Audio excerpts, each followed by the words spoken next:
Hi, welcome back to the channel. We're going to continue on to the sewing machine project. On today's episode, we're going to be breaking down the actual cabinet part of this sewing machine cabinet.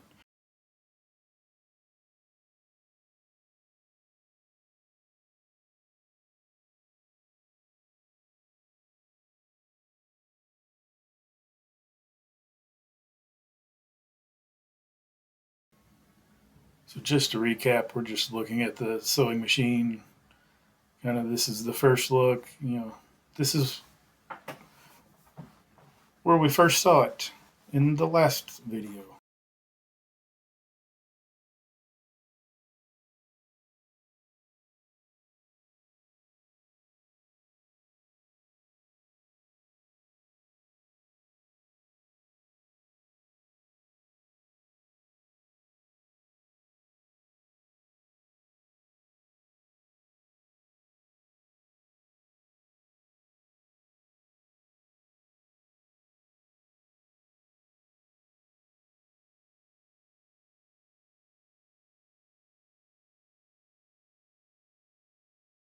Here we're taking apart the various flaps and doors, trying to organize all of the screws because I will be either bluing these or nickel plating like I did a lot of the other components. So we're just trying to stay organized.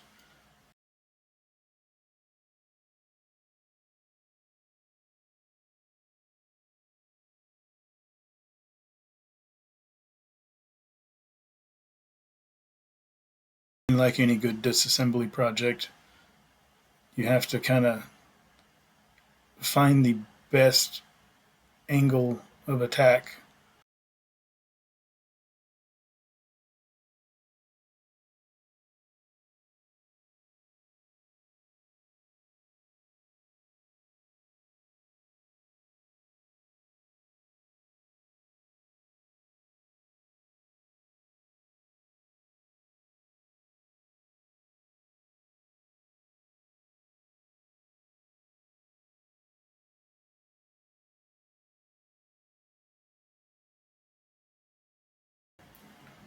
There's some like L bracket thing that is attached to the tabletop and screwed to the side of this carrier, but it also has like a tab that kind of stabs into that carrier as well.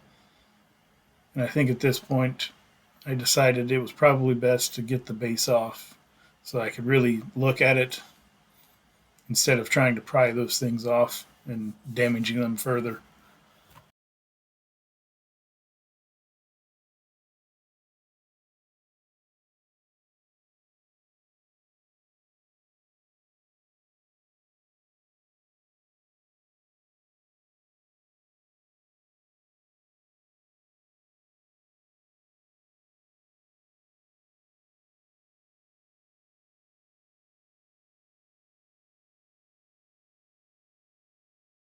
The drawer assembly has these little clips that attach to the base.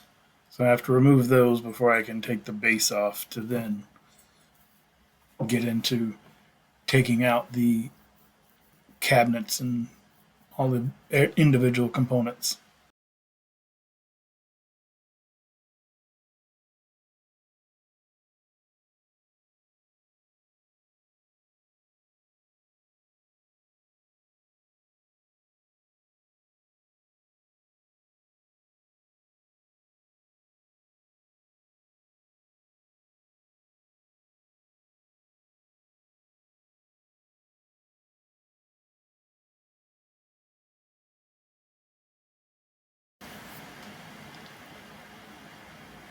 And you'll see me go back and forth to my tool chest because these screws are all varying sizes. Of course, they're all flathead too.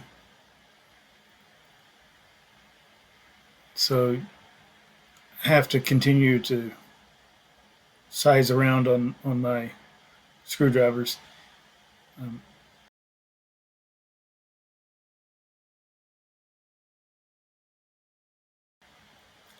I should have emptied the drawers before I flipped them over, but I forgot the things were in the drawers. Kind of surprised they didn't blow out in transit.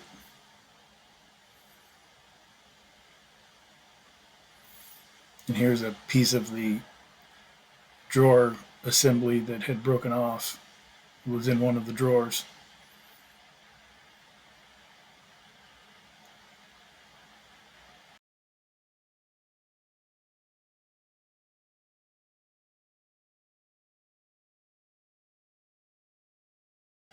These drawer cabinet assemblies have 4 screws that attach into the bottom of the tabletop.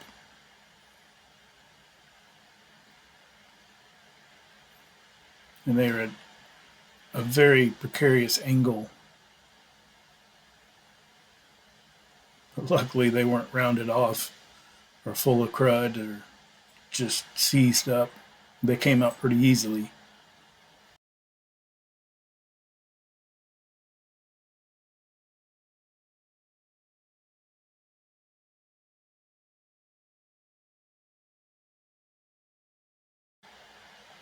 Look at this dude's face. This guy needs to smile more. Like, he looks so angry. You guys wouldn't know it, but that's my happy face.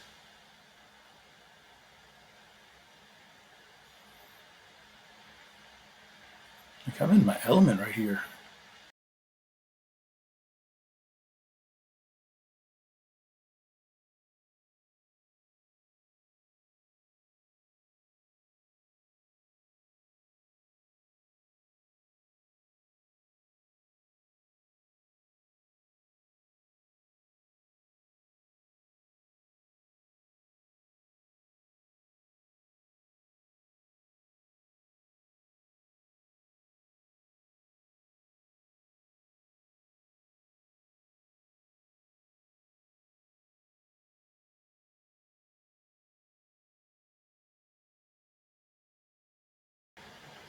Now, this is a spring assembly kind of catch for the actual machine. So when you go to drop it back down into the carrier, it doesn't just free fall. It kind of controls the fall. It's a really overly complicated design, I feel, but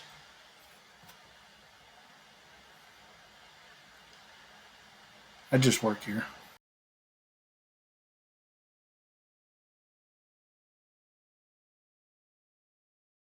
These little pieces here are actually supposed to house a small drawer.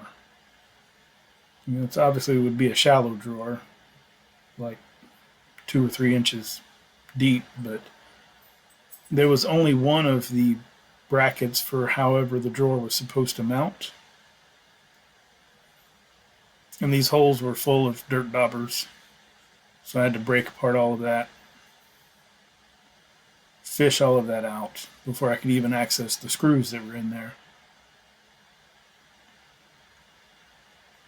But yeah, though there was only one of the drawer slides, I'm not really sure. I couldn't find enough information because there were 2 styles of drawers for these. There was a flip down, and then there was a traditional drawer. And I couldn't find enough information to determine if I had the flip down or if I had a traditional, like, kind of a drawer slide. Because it's like 2 pins or something, and it could, slide between these 2 pins and kind of hinge slash pivot. But I couldn't find any information and to order the other one, and then much less the dimensions of the drawer. So at reassembly, I just opted to leave these out.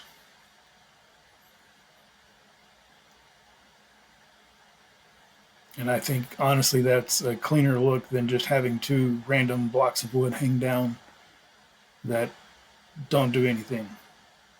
I'll be returning it to my client and explaining that.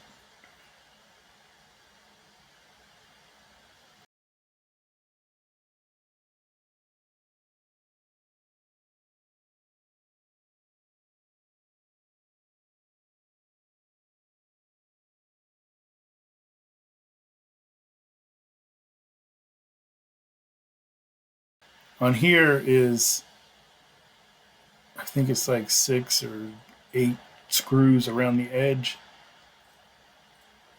of the top surface where the sewing machine will sit flush with.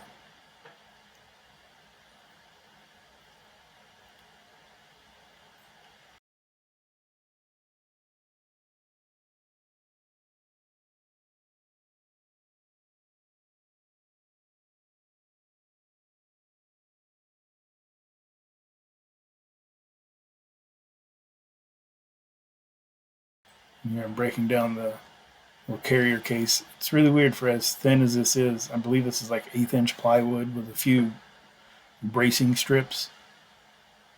They were held in with like 6 screws.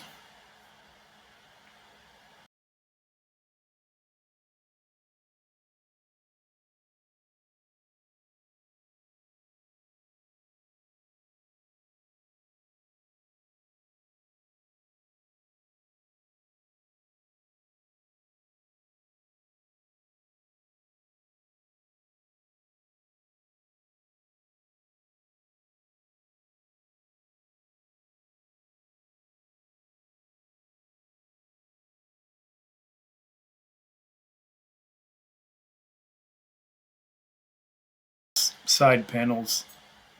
The veneer was just ruined. The other one, I believe, was warped pretty bad.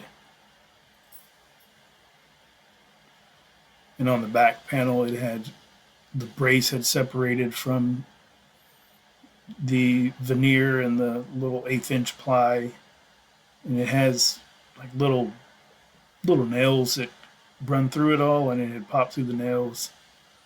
So at some point, this cabinet has seen some type of moisture.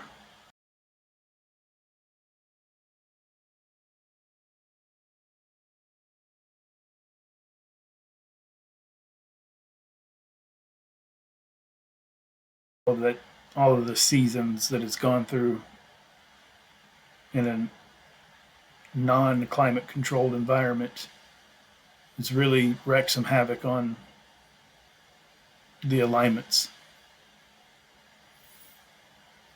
And here, but I'm showing that we've still got some bubbles. So what I'm going to do is I'm going to use my little Bissell steamer, actually a steam cleaner, to try to kind of warm this up, put some moisture into it. And it's also beneficial that it's cleaning some of the old gunk out. Then I'm clamping these cauls to it, just big chunks of wood that'll allow it to kind of flatten and cool. And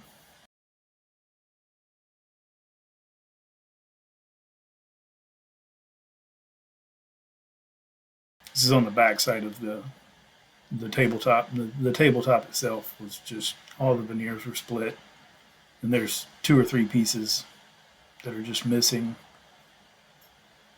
And even some of the splits, after steaming them and laying them out, they just wouldn't. I couldn't get them to come back together.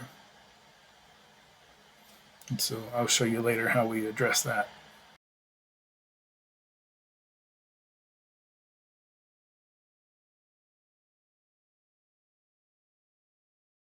So here I am just kind of presetting my clamps, so when I steam it, I can get it on there relatively quickly.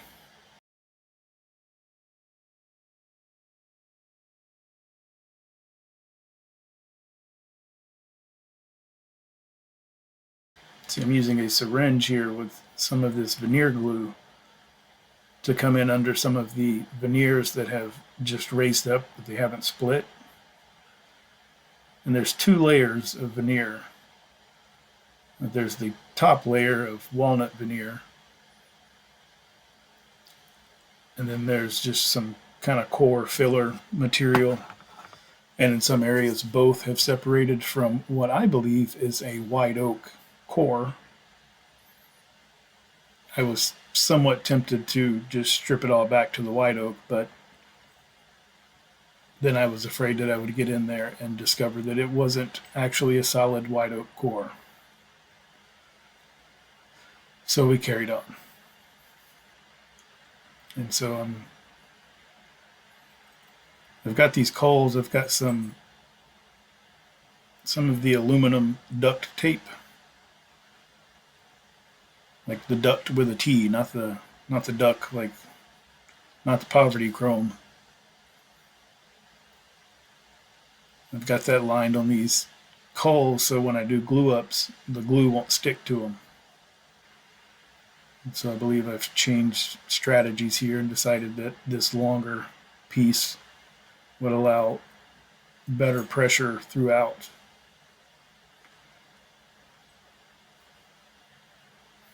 And this Titebond cold press veneer glue is some really good stuff. It's not like more traditional PVA glue that you have to coat both ends and roll it together, and as soon as they touch, they're stuck. This is more of like a traditional wood glue where you've got some workability to it.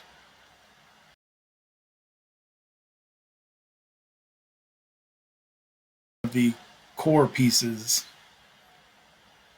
had tried to come apart, so I had squeezed some veneer glue between it. So I took my little Tappy Hammer I got from Eloise. If you're not following along with her, I mean, dude, just be prepared to be amazed at the work she does. But I digress. I took my little hammer, kind of drove it in. See here, we're inspecting after we've got out of the glue and did some cleanup. We still have some splits and some tears. The middle needed some work still.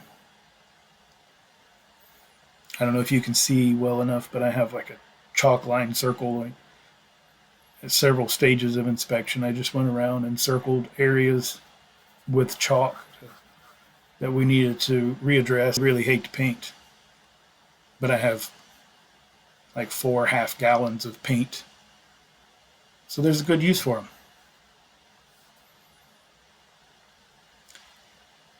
On this side panel of the carrier were one of those L brackets that I mentioned earlier. It wasn't, the screws were missing in 3 of the 4. So on this one, the hole had just been wobbled around. So I'm creating a plug for that. I've gone in with my chisel and kind of created a square hole to a relative similar depth. So I'm going to glue in this plug, and then after I re-veneer that area, or drill it out.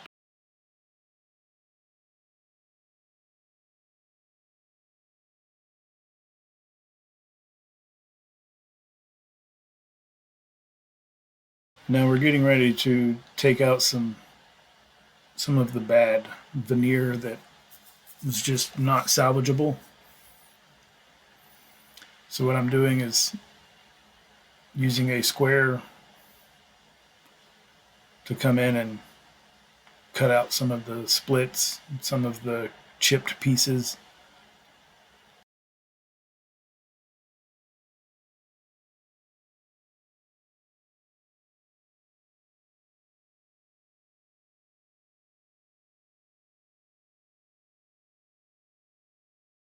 Kind of doing a rough cut on the veneer patch. I don't have to be too exact at this point, but you don't want too much flopping around either.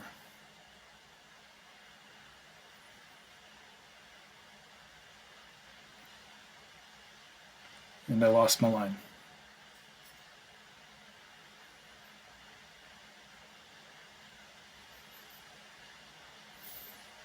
So I'm going to tape it down, cut off the excess.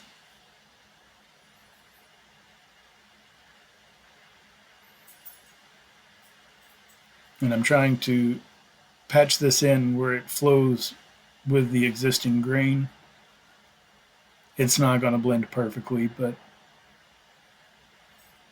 we got to at least try. We don't want it to stand out too bad. In all of my researching of this, I discovered that when these were made, there were two types of veneers that they would use. When this was made in 1908, it was walnut or red oak. Now I've done the same here. I've taken out a chunk of the veneer on this drawer that it was just missing. There was no salvage. It was just, this corner was gone. So I'm taking my steamer and kind of steaming this veneer up so I can then try to wrap it around the corner so as it cools and dries, it'll match the profile. And that worked out pretty well. And here I've left it.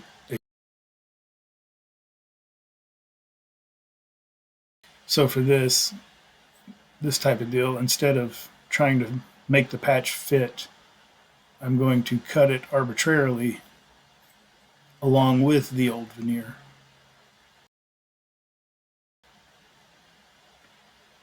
And here we have a mandatory sunny appreciation. My shop dog, she gets hot and tired. And now we're stripping.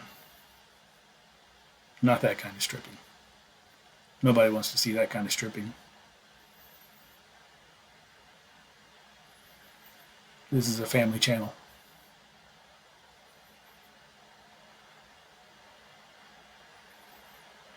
I know there are a lot of people that don't like using the chemical-based strippers, but in my opinion, they work really well. And if you neutralize them when you're done, they work great. You know, obviously wear all the protective gear.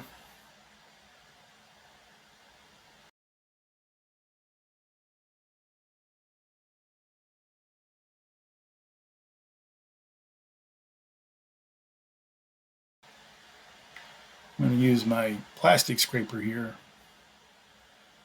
to kind of see what we're working with. It's kind of like my little exploratory. And so I believe that I need bigger tools. And then I come back with the painter multi-tool and do a lot more. I don't know why they sell any other type of putty knife, because that thing is like, I use that for everything. Like, I get it, the putty knives are more flexible, but that thing is great. And the trick with this chemical stripper is you don't want it to dry. You want to keep it, wet and moist so it'll do its thing. You can wrap it in plastic, but when it's 110 degrees outside, like the whatever active agent is in it just dries out almost immediately. So what I've done there with that wire brush is I've gone through and kind of scraped a bit so it'll kind of score the old finish, and applied a second coat, third or fifth, I don't know how many coats of the stripper, so it could have the best chance to get to the bottom and work its way up. If you have a weak stomach, look away now. Doesn't that look delicious? With more pressure with the plastic knife.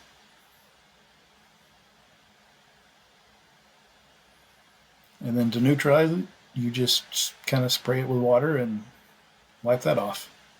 And if I were to say go in and apply a new finish right on top of this after it had dried, the stripper would be neutralized so it wouldn't strip the new finish immediately.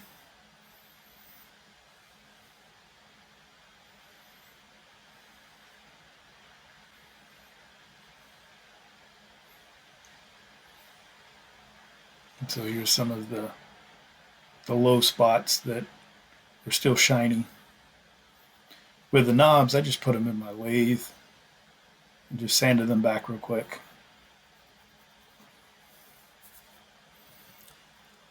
Of course, everybody wants to see some sanding. Everybody's got a trick for sanding, and for me, and I've shared this trick for other reasons, but the drawer liner, man, the drawer liner is great stuff. Like, it's good and grippy, it's lightweight, rolls up so it's not in your way. So it's a good backing surface to sand on. I guess Sunny saw a neighbor. She just took off running.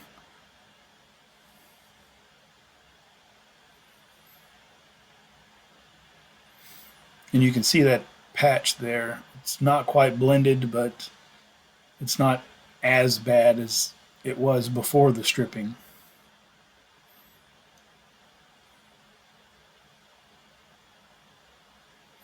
And you might be asking, why did I patch before I did the stripping? Well, I did that in case I got to this point and it didn't blend at all. Then I would know if I was committed to re-veneering the whole project. So I'm hand sanding these edges because they're beveled and have a nifty little fancy design. And I'm just coming in with like 220 grit sandpaper. I'm not digging in real heavy on the veneers because you don't want to burn through them.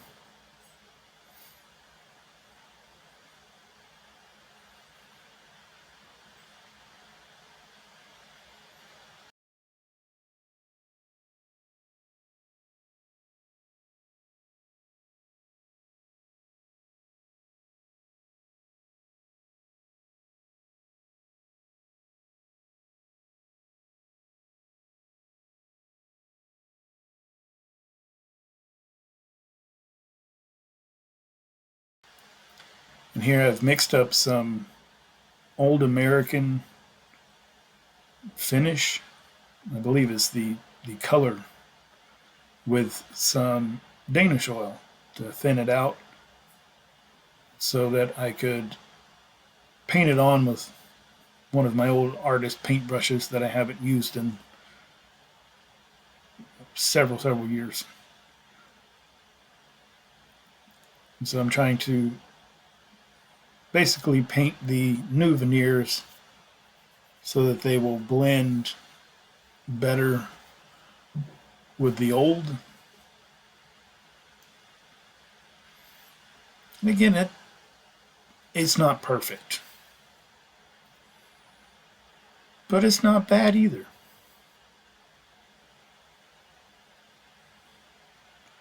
Like here, like where I just wiped off, once it dries, like, you can barely tell. And see, I had doing the same with the drawer that I did. I'm trying to stay just on the veneer itself that I patched in. Obviously, with something as thin as Danish oil, it's going to bleed. But so we're oiling the tops. Again, I'm just using a Danish oil to finish this in because that's all that this needed was. This wood was just dry. It was thirsty.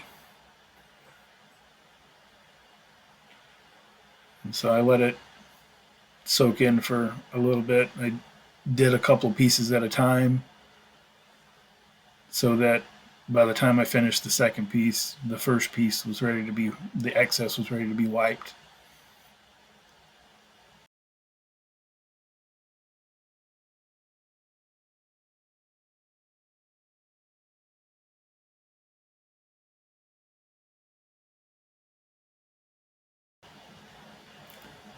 you kind of see a better look at how the top here, one of the top pieces, how it looked before I started oiling versus to when I got the oil on it.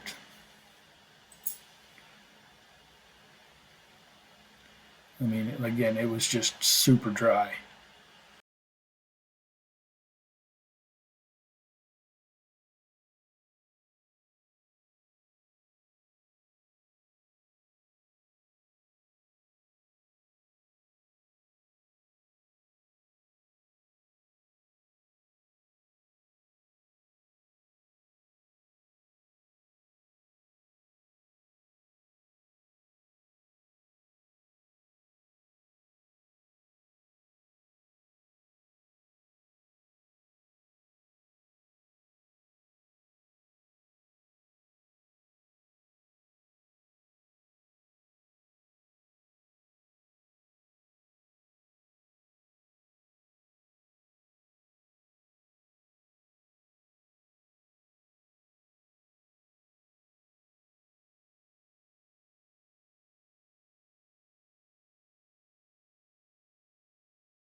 And just look at that, just a nice satin finish.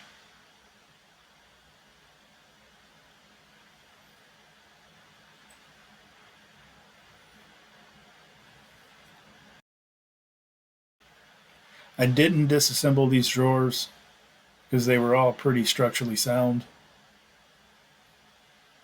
and I didn't want to break through that veneer on the outside to do that, just for the sake of making it easier to sand.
See, this looks like at first that I just darkened this whole thing up. Just looks like one solid darkness, but as soon as it starts to soak in, that grain starts to pop and come back to life.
Thanks for watching.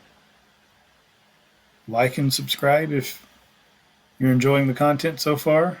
I know I have a lot to learn still. I hope that the video quality gets better as we carry on through this journey, but I'm learning.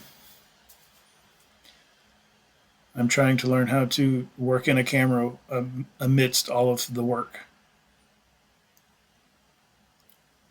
So thank you. And part 3 should be up soon with the reassembly of the base and the cabinet